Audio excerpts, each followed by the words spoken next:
faire pour sortir de la masturbation? Il faut reconnaître que c'est un péché. Parce qu'il y a des gens qui disent que la masturbation n'est pas un péché. Ils disent que c'est le péché des sanctifiés. Au lieu que tu puisses aller coucher avec une fille, fais ça toi-même. Non, c'est un péché. Pourquoi? Parce que c'est un dérèglement sexuel, c'est une autosatisfaction, alors que Dieu n'a pas fait la sexualité pour une autosatisfaction, mais pour la satisfaction de l'autre dans le cadre du mariage. Donc il faut d'abord que tu puisses reconnaître, et puis que tu puisses te repentir en venant auprès de Jésus-Christ de Nazareth, qui est le seul chemin de la délivrance. Et si, après avoir reçu Jésus-Christ, tu sens cette oppression continuer, prends autorité sur ce démon au nom de Jésus-Christ.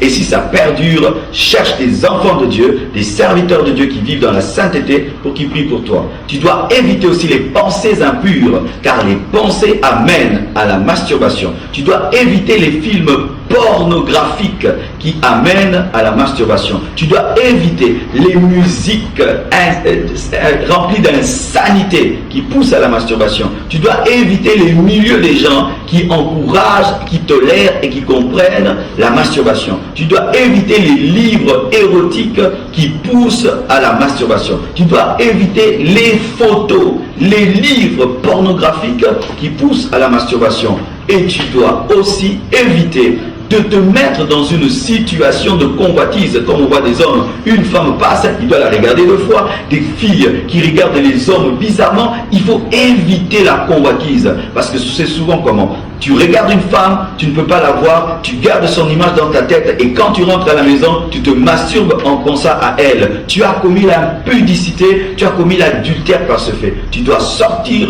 de cela, et cela n'est possible que par l'aide du Saint-Esprit, car il est écrit, ce n'est ni par force, ni par puissance, mais c'est par mon esprit, dit le Seigneur. Et je dis à tout enfant de Dieu, pas seulement les hommes de Dieu, je dis à tout enfant de Dieu et à toute personne de veiller sur ce que tu regardes, de veiller sur les fenêtres de ton âme. Les fenêtres de ton âme, ce sont les yeux et les oreilles. Ne regarde pas n'importe quoi et n'entends pas n'importe quoi. Tout ce que tu regardes et tu entends et qui te pousse au péché, arrête de le regarder, sinon cela va te tuer.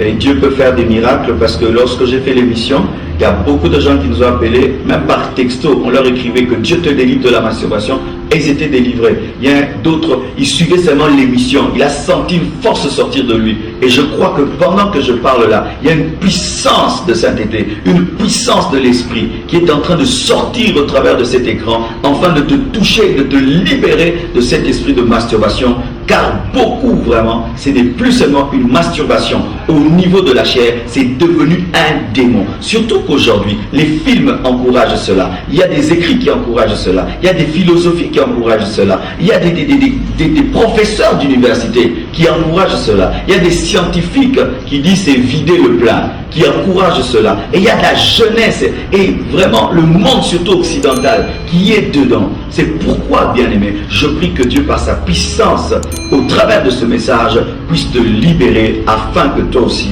tu puisses aider les autres.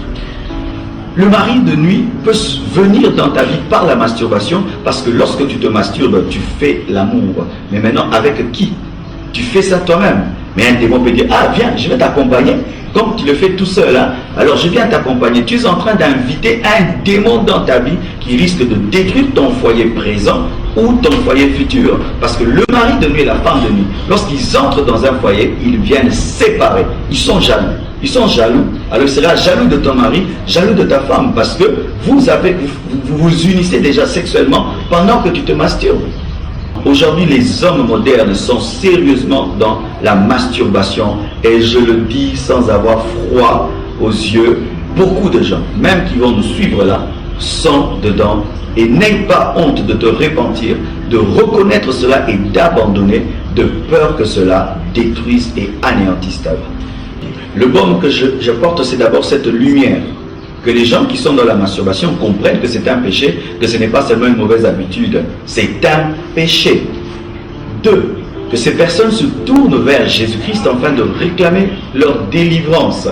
3. Que ces personnes disciplinent leurs yeux, arrêtent de regarder des choses impures, et aussi veillent à la pureté de leurs pensées. Et que ces personnes recherchent la plénitude de l'esprit qui leur donnera la force de dominer la masturbation. La Bible dit que chaque jour, tu puisses porter ta croix. Et voici un secret pour vaincre la masturbation. Chaque jour, décide-toi, aujourd'hui, je ne veux pas me masturber et tu ne te masturberas pas. Il faut que tu croies que c'est possible d'en sortir. Parce qu'il y a des gens qui disent, ah, ça fait depuis que j'ai 10 ans, je me masturbe. Depuis que j'ai 15 ans, je me masturbe. Est-ce que je vais arriver? J'arrête pendant 2 mois, puis je recommence. J'arrête pendant 1 semaine, et puis je recommence. C'est possible. Nous avons des témoignages des gens qui ont totalement arrêté jusqu'aujourd'hui. Et tu peux aussi être délivré, car Jésus-Christ t'aime. Ce message n'a pas été donné afin de te condamner, mais pour te sauver, pour t'aider.